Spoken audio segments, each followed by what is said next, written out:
On your radio at AM 1590, on the web, plus Google Home and Alexa. Ask for us by name, WPSL Digital 1590. The views expressed on the following program are not necessarily those of WPSL. However, we do encourage that you like and share them on Facebook. In fact, it's a prerequisite. Thank you. And now, Howard Insurance in Port St. Lucie now presents the African American Scene, hosted by Rudy Howard. Good evening, good evening, good evening. Always glad to be with you here on a Wednesday night. Woo-wee, what a wild night last night. I know some of you are going to want to talk to me about that and what it means. I expect Winnie will call up because she'll be in, well, what do you think about what happened? Okay, I will. I will give you my thoughts, but here, let's every week now, at least every other week, there's this conversation about critical thinking. So let me put this in perspective for you. This article is called How to Be a Critical Thinker. To become one takes time and practice and patience. But something you can start doing today to improve your critical thinking skills is apply the 7 steps of critical thinking to every problem you tackle. Step number 1, identify the problem or question. Be precise. The narrower the issue, the easier it is to find answers. Number 2, gather data, opinions, and arguments.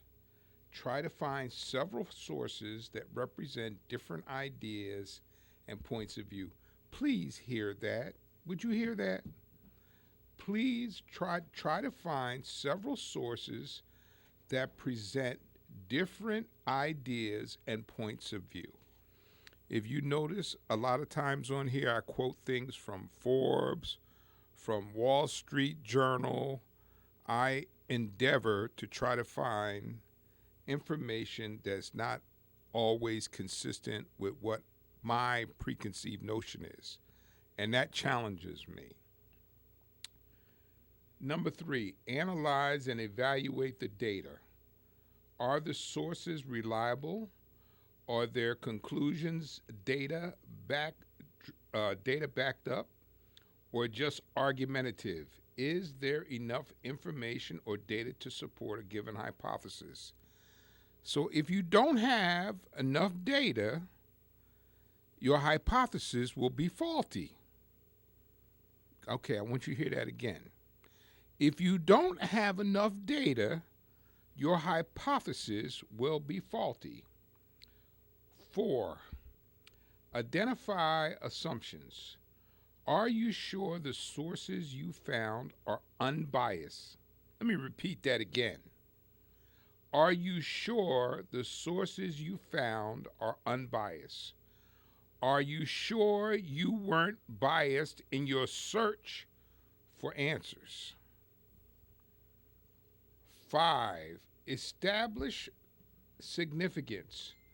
What piece of information is most important?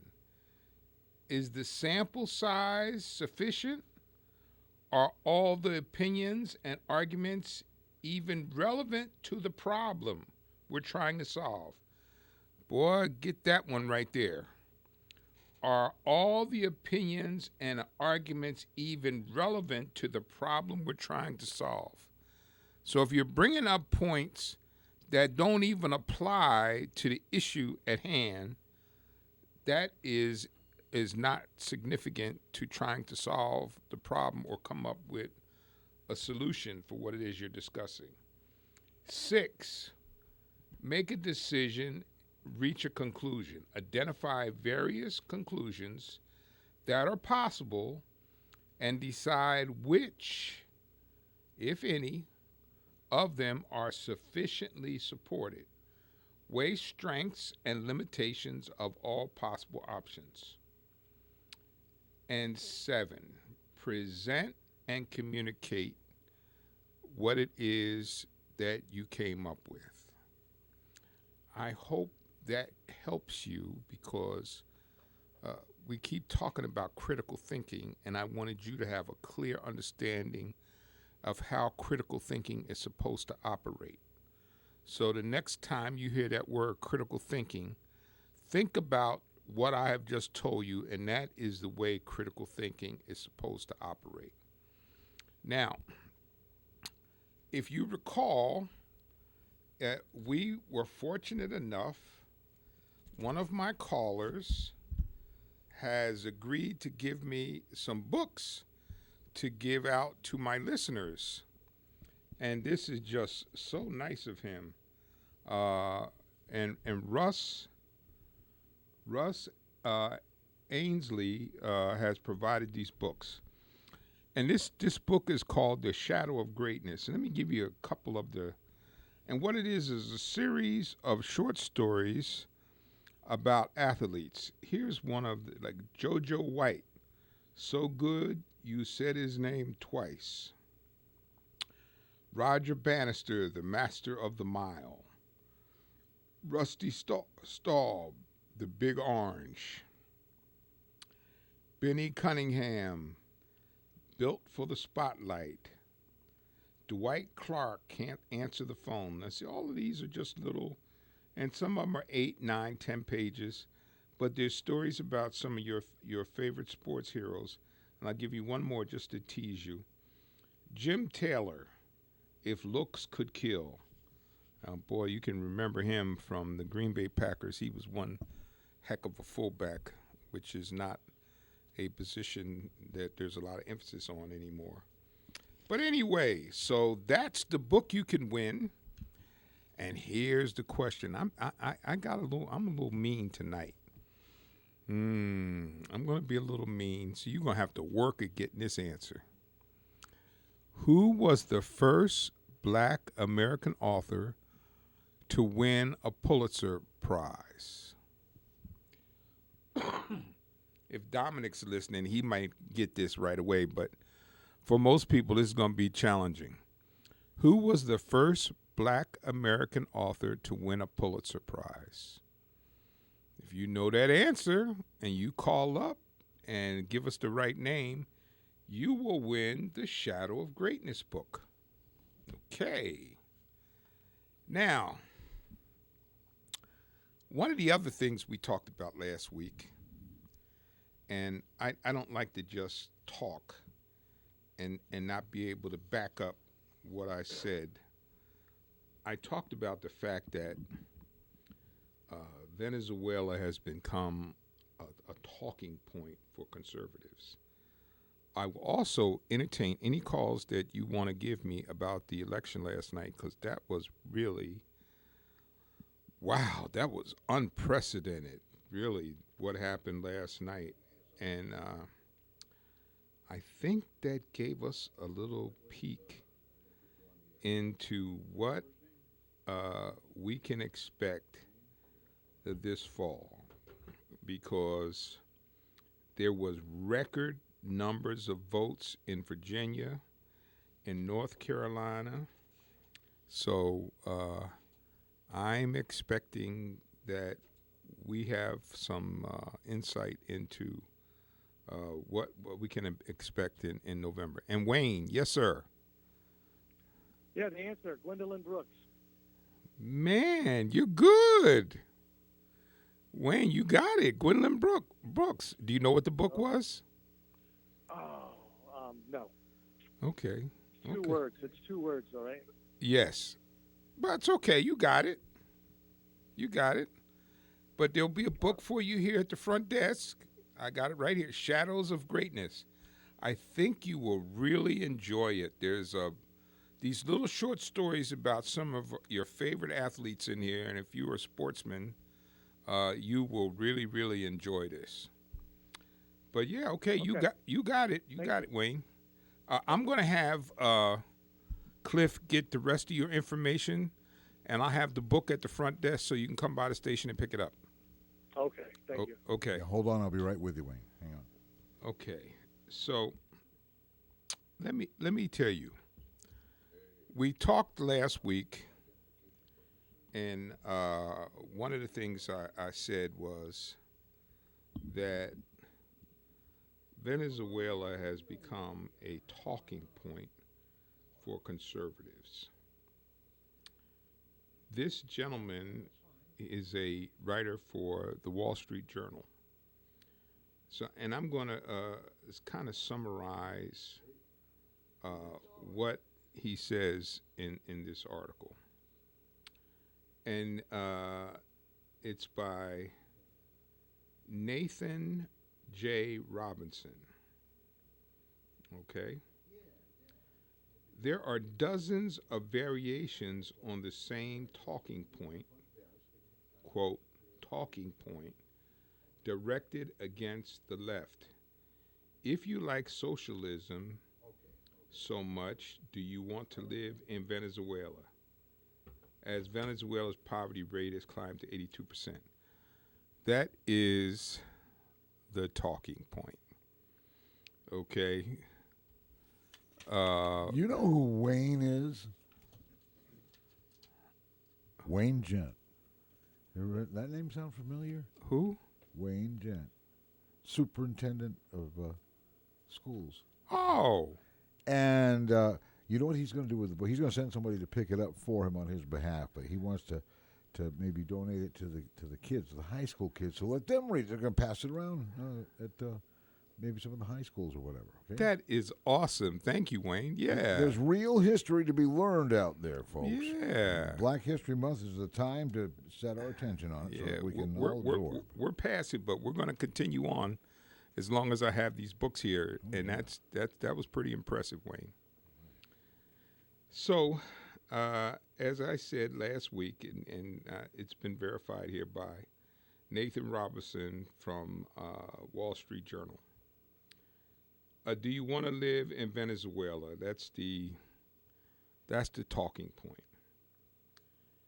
Venezuela is seen as a natural experiment in the effectiveness of socialist economics.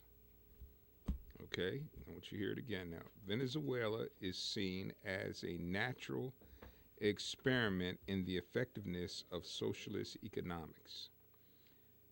And the catastrophe results are treated as definitive proof that socialism is a failure. Okay? That left ideas are recipes for calamity. And we have Steve on line one. Rudy, one of the things I wanted to say about Venezuela, just remember something. It wasn't the socialism that failed. It was the leaders that stole 90% of the treasury. I was coming to that. Yeah, well, that's what failed Venezuela, not the people. That's right. That's right. I was coming to that. That's what's happening here. The people are failing America. America's not failing their people. I agree with you completely. That you stole my thunder because I was headed in that direction. Because well, you can have the lightning. No. I'll let you go so we can hear your lightning. No. You're always welcome to call. You're always welcome to call. It's amazing when the audience is in tune. But you're right though. And that's what I want people to understand. So when they throw out that talking point, it is absolute nonsense because of what you just said. It wasn't socialism that failed. It was the crooked, corrupt dictators that sat up top the government that stole all the money that caused the calamity. Before they came into power, Venezuela was one of the premier countries of South America. Yes, sir. Well, thank you, Steve. I got another call, but thank you, my friend. Okay. Dominic. Hello, Rudy. How you doing, buddy? First off, let's look just recently back, 50 years, to another group of not socialists, but outright communists. in Vietnam and Laos. Okay. Okay. What happened there was very different than what happened in Venezuela, in Cuba, in Chile, and all the other places in South America where both colonizers and the Marshall Plan just about ruined those countries. And it wasn't so much the dictators running away with the money, it was the brain drain, people who actually know how to run a country. From 1975 to 1980, Laos was so poor they couldn't eat. What they did was they brought in the Vietnamese and they put some people in places where they actually knew how to run a government. Yeah. Now, we do not have socialism in Cuba or socialism in Venezuela. We have totalitarianism. The military is the thug bodyguard backup boys to both Fidel, Hugo, and Maduro. So when they use as far back as they tried to run a coup here in 1934 against Franklin Roosevelt because they deemed him to be too socialist. Yes. But we have a better semantic understanding of what's been said nowadays. And what's really happened in America since Ronald Reagan, we no longer have a two-tier class system. We have a three-tier caste system. We now have what we never had before, untouchables. Addicts, I homeless, agree. mass incarcerated prisoners, yeah. wackos like Antifa, alt-right. And this is kind of cute. You tell somebody in Germany, we have a group called alt-right. And what they say is, no, that's why Grandpa lives in Argentina or Paraguay. Yeah. So when you have these movements that are essentially always led by power-mad maniacs, this is the results you get. Now, let's go back again to Laos and Vietnam. Vietnam is the fifth largest economy in Asia. Laos now has a better standard of living than they've had since 1945. Mm-hmm. Now, nobody in America would ever stand for that kind of brutal regime. In both of those countries, they don't lock you up. They don't put you on trial. They just shoot you. Boom. China does the same thing. Saudi Arabia does the same thing. They just execute you. But the standard of living, and what we have in America is, and I've told you this before, 1/3 of the country hates the other third of the country, and the other third don't care either way, as long as the beer is cold and the football's on. Yeah, there's some truth to that. Well, you know, if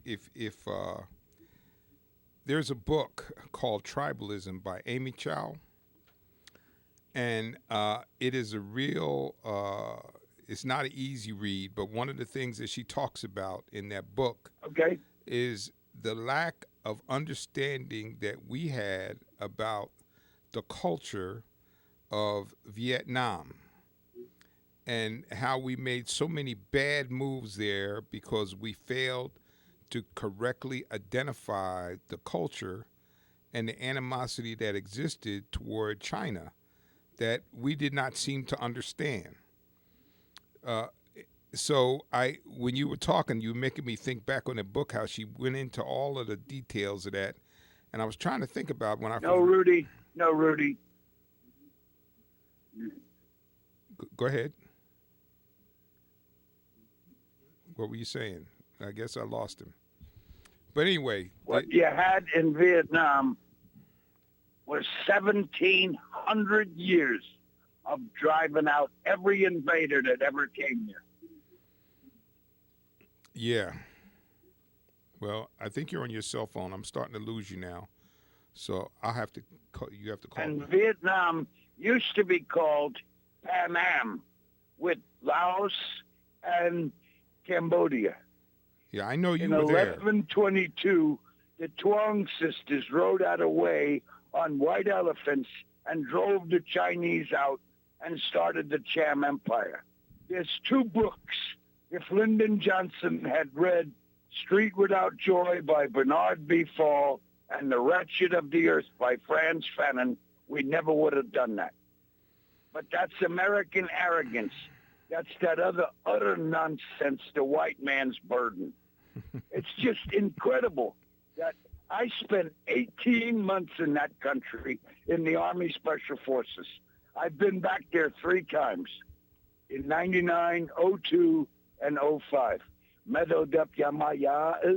You mean? I can speak that language like I was born there. And my buddy stayed at the Caravel Hotel for $140 a night. I stayed in the Lili in District 3 for $60 a week. So it's just, you got to know things. And what we've been taught in the American education system is too much hoorah nonsense and watch too many John Wayne movies. Amen to that. But thank you, my friend. Appreciate your information. Okay, now that Dominic and Steve both were talking about what I really wanted to get into, which is when conservatives feed you this garbage about do you want to be like Venezuela, that's all a rouge. Because no, we don't. Nobody wants to live like Venezuela, where they have so many poor people that they're hungry and they can't eat.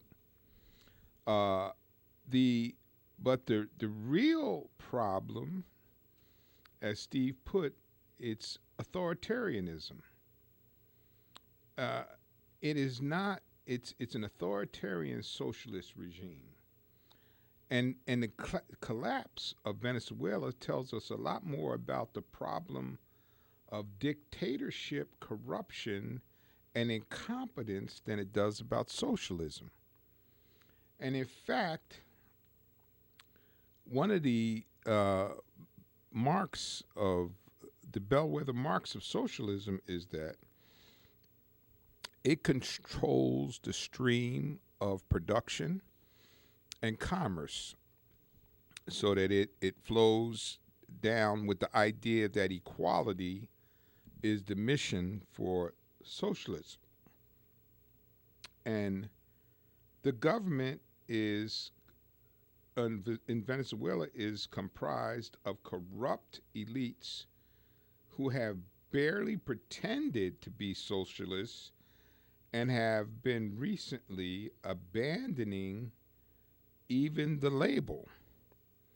So when people are telling you Venezuela is an example of socialism, as Steve tried to tell us last week, that's just absolutely not true.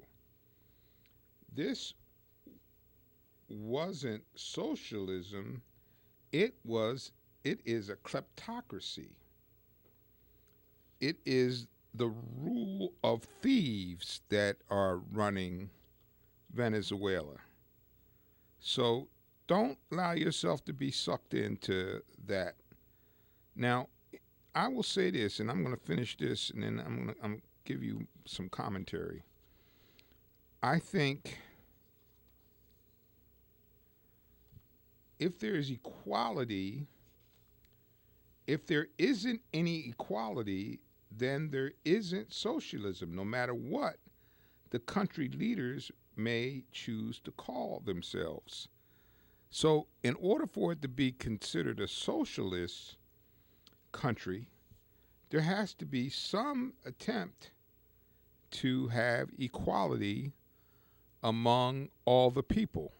And there is no attempt to do that. The government also spent excessively when oil prices were high and was unprepared for the collapse that happened to oil prices. One of the things he says here, we can agree that heavy-handed price controls are poor economic policy.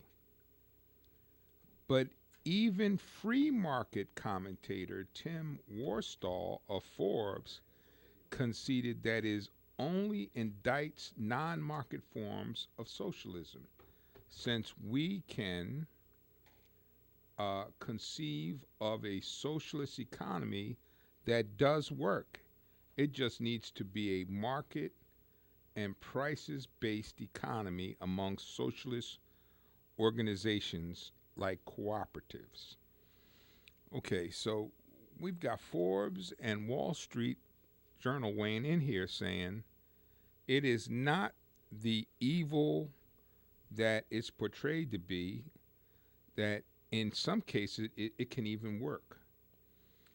But in Venezuela, the government crushed unions while firing and blacklisting tens of thousands of workers for their political opinions, and anti-union discrimination, violations of collective bargaining rights, and the non-respect of collective agreements were frequently and persistent in both public and private sector.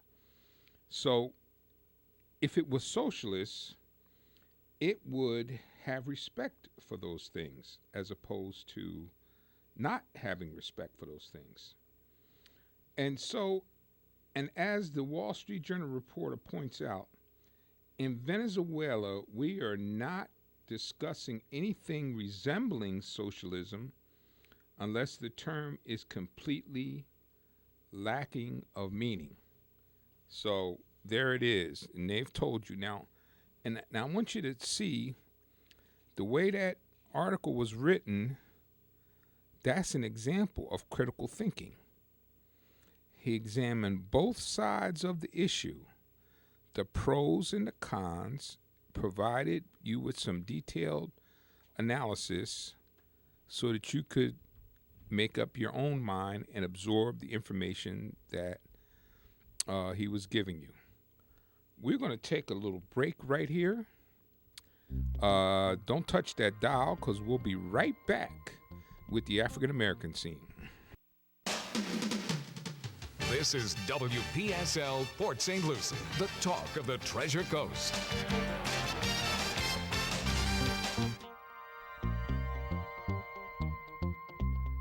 By the way, before we proceed with the African American scene with Rudy Howard, let me just say that archives of this show can be found on YouTube. And when you get to YouTube, look for WPSL TV and look for archives of the African American scene. Now, once again, here's your host, Rudy Howard. Okay, what I hope everybody gathered what I was giving you about Venezuela.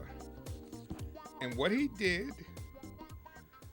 as going back to what I talked about initially, which is critical thinking, he looked at both sides of the issue, the pros and the cons, and then he gave you a description of what he was able to determine about how that particular system operated, and it was not consistent with what we have been told about a representation of socialism. And we got Winnie on line one. Yes, ma'am. How y'all doing tonight? Okay. Yeah, can I change the key a little bit? Go ahead. But anyway, that Mike Bloomberg, he quit, dropped out. Yes. Yes, he did. I think there's Bernard and Joe Biden. They go hit. They go take it all away. I would say that it looks that way right now. It looks like it's going to be Biden and Bernie. I just hope that there's not too much damage that's going to be done, because it is Biden instead of Bernie. That's my hope. But I think what makes me feel optimistic is we had record turnouts in several of the states last night, which tells me people are fed up with your boy. They want him out. They want him out. So with that record turnout, people coming out in large numbers, that tells me they want your boy out. They want him out. They want him out. You're gonna be sad because you're gonna be sad. They got tired. They tired of him. I think, and I don't say this lightly. I think in my lifetime there has never been a worse president. He has absolutely stomped on norms and policies and procedures. And one of the things that I learned from the book, Understanding the Constitution, which I didn't understand until I read the book, a lot of the things that we've done for like 50 and 100 years were not laws. They were accepted practices and norms respected by past presidents and past administrations. And he just come in and he just stomps all over them. And I find that deeply disturbing and a threat to our democracy, to tell you the truth. Now, I know there's some people out there listening to this and they want to come and throw a bomb at me. So feel free to pick up the phone and challenge me if you dare. Okay, but go ahead. So what did you... Anyway, that's Joe Biden. All right. Yeah, Joe Biden, he came out. He came out, and well, people really came out when it started knocking at him. But yeah, people thought that he was an underdog. Yeah, but he really winning some states. Yeah, I think. I'm there's... happy for him. You are? I will be talking. Okay. All right. Okay, bye-bye. Take care. Wow. You know, though, I saw the presidential hate back during Ronald Reagan and then George Bush, and then I made a statement that this hatred towards the president, period, any president, wasn't going to disappear when Obama got elected. In fact, it carried over. And then this is just like a snowball that gets bigger and bigger and bigger. So the hatred that's involved in all of this is nothing new. It's been around a while. Well, I think there's some truth to that, but I think some people have antagonized the hate more than other people. That's for sure. I just have to say that, you know, from where I sit and my understanding from some of the things that I've read, this guy is just absolutely trampling on the Constitution and the norms and procedures that have existed for 100 years and doesn't care whether he's stomping on them or not. And that is really interesting, but so be it. I would further like to talk about that was somebody that... Well, Winnie was concerned because of the delay. She called it an echo. And I just had to explain to her what the delay was. Okay. Why we have it and why we use it if we have to. Okay. We haven't had to use it tonight, by the way. No. It's been a really nice crowd tonight. Yeah, nobody's really calling up that mad at me. Although I've said enough things to make them mad, but, you know, they're being restrained, and that's a good thing. Yeah, because anger is something you need to be able to control. I mean, anger is not a bad thing. I mean, anger is good when necessary. You have to be mad sometimes. Yeah. But the anger can't roll into hatred and violence and things like that. We got to get a handle on it all. The other thing we talked about last week was unions. And I know you have a different point of view about unions too, but let me talk about 7 things that the unions have done for America and for workers that help to make our lives a little bit better. That's 5 things. Unions gave us the weekend. Even though the ultra-conservatives, Miles Institute notes that the relatively labor-free 1870, the average work week for most Americans was 61 hours a week. So back in 1870, it was 61 hours a week, almost double what most Americans work now. By 1937, the labor union actions created enough political momentum to pass the first Labor Standards Act, which helped create a federal framework for a shorter work week that included room for leisure, time, and family. That's one thing that the unions gave us. Second thing, unions gave us fair wages and a relative income equality. Now, one of the things I said last week, and I had no proof of it at that point, and I sought to go out and try to find some proof about it, that the decline in income is a direct correlation to the decline in unions. As unions have lost power in this country, wages have also lost their equity in the marketplace. That when there was a time when most Americans belonged to a union, a period of time between the 1940s and 1950s, income inequality in the U.S. was at its lowest point in history of the country. So listen to that now. So for all those people that tell you about how they hate unions, and I understand why some people feel that way, and unions don't have a pristine record for sure, but they have helped to make lives better for an awful lot of people. So, and as you can see, what I said turns out to be true. I was pretty sure of it, that as union membership declined, income equity in the marketplace also declined.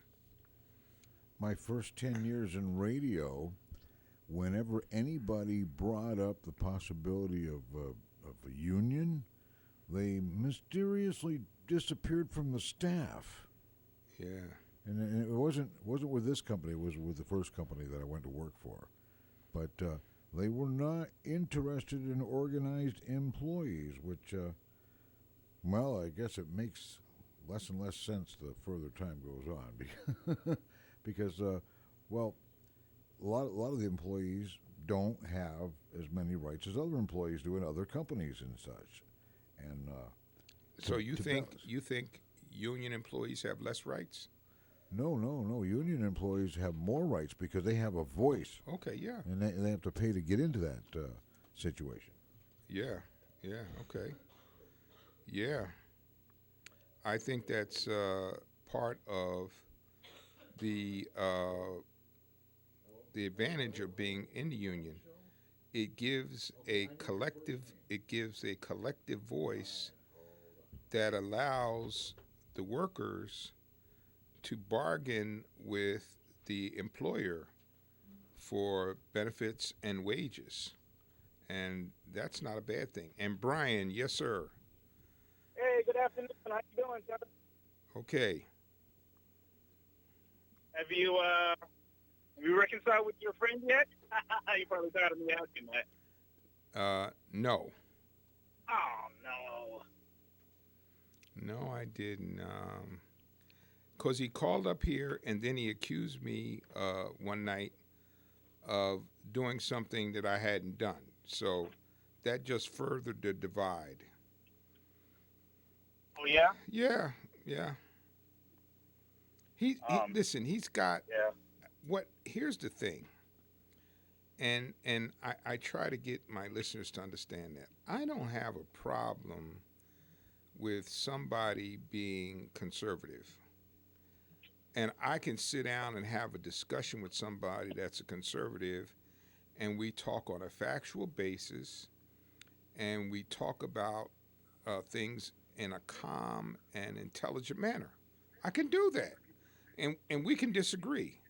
But if you call up and then you start telling me about garbage, hocus pocus, made up stuff, that's when I lose it. Because that does none of us any good, and it gives a lot of false information to people, and I don't appreciate that. Yeah. Well, that's totally understandable.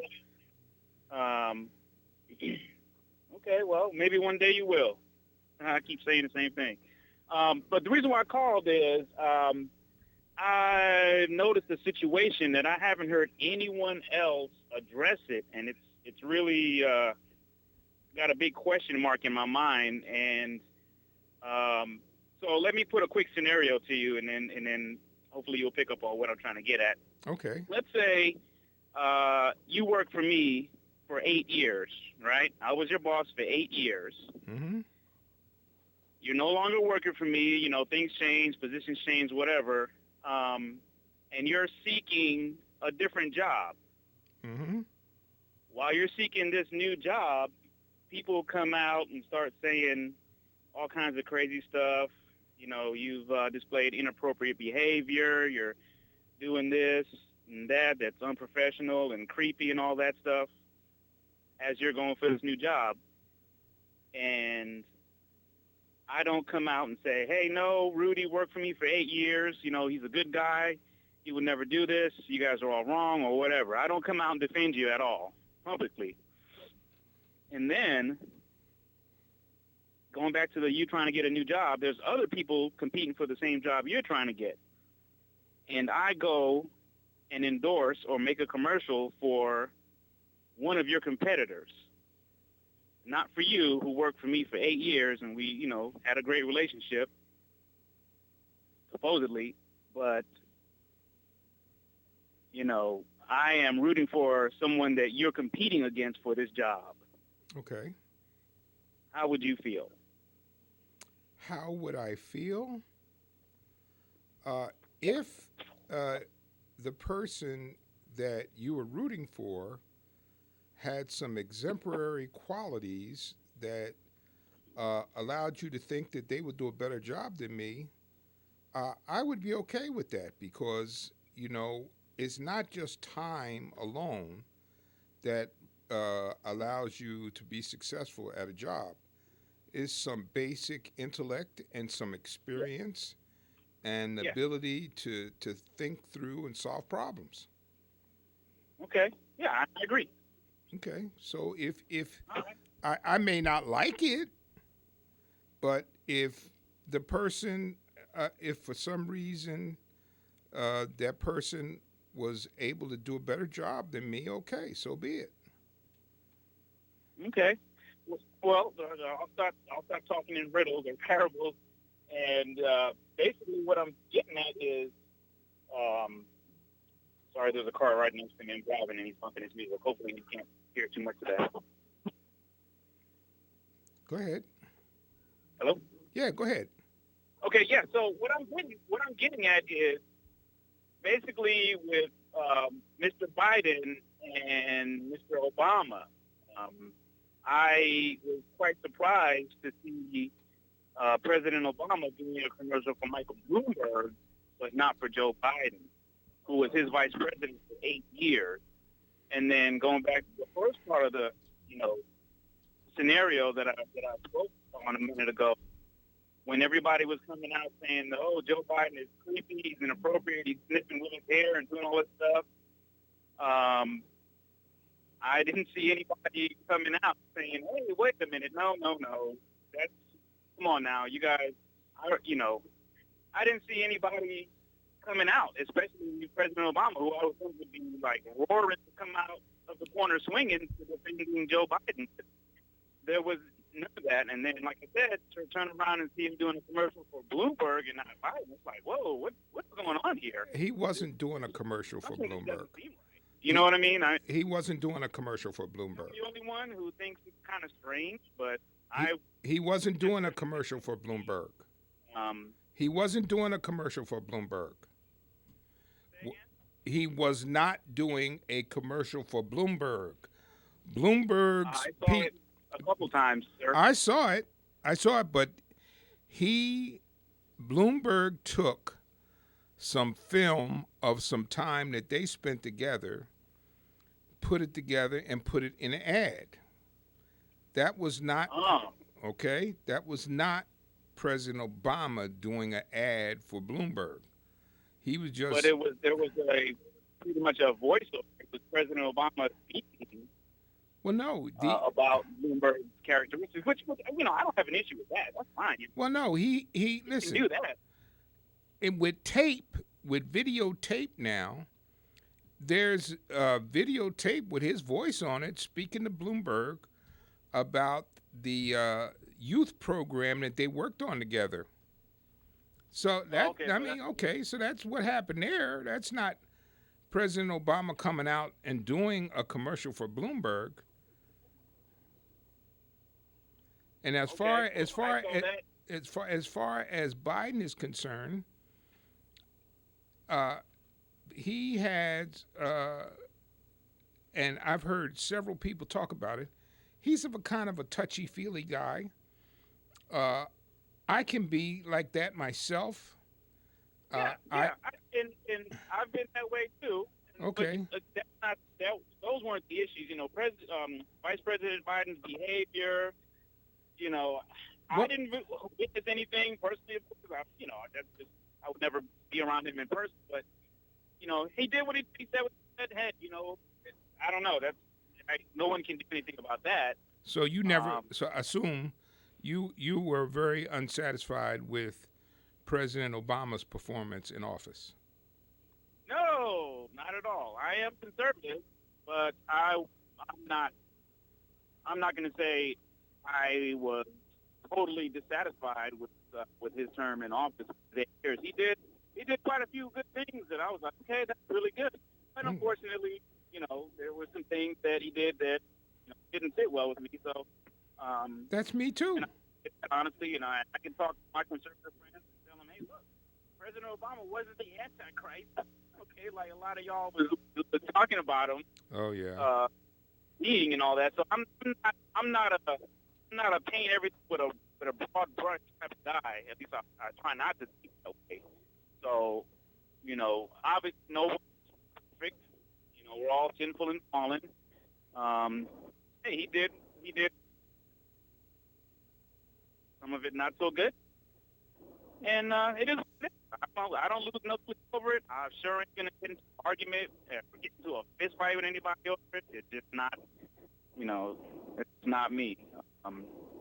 But yeah, I just wanted to pose that to you. It just seemed like a weird situation where, during the whole, I'm not gonna lump it into the Me Too movement, but during, Vice President Biden's trouble with that, it was like I was waiting. I was like, okay, President Obama's going to come out any day now. They wait a minute now, but no, they don't. They once they're out of office. Never had any issues. Never witnessed anything.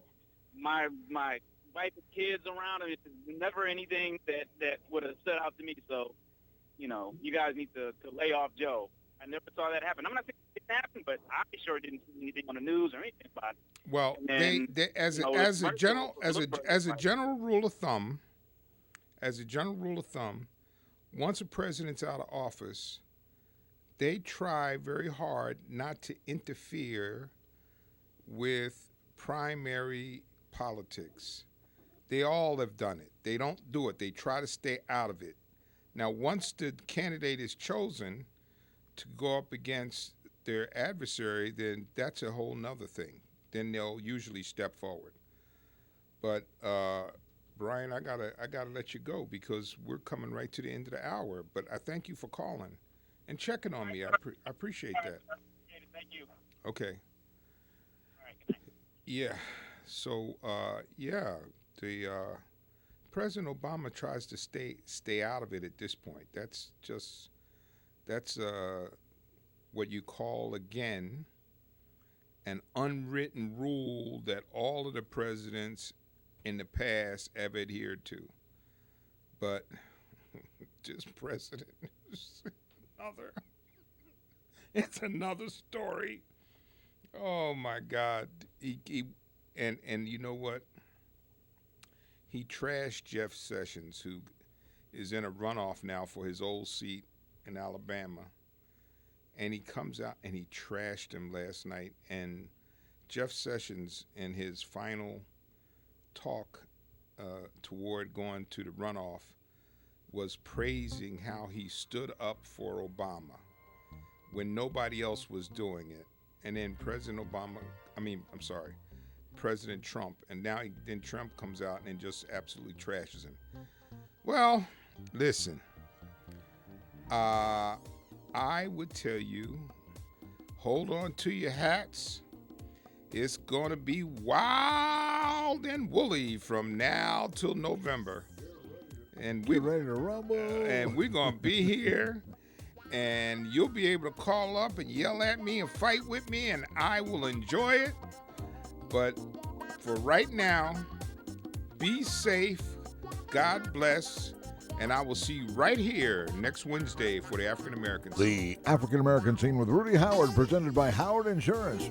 Every Wednesday evening in the 6 o'clock hour on WPSL Port St. Lucie.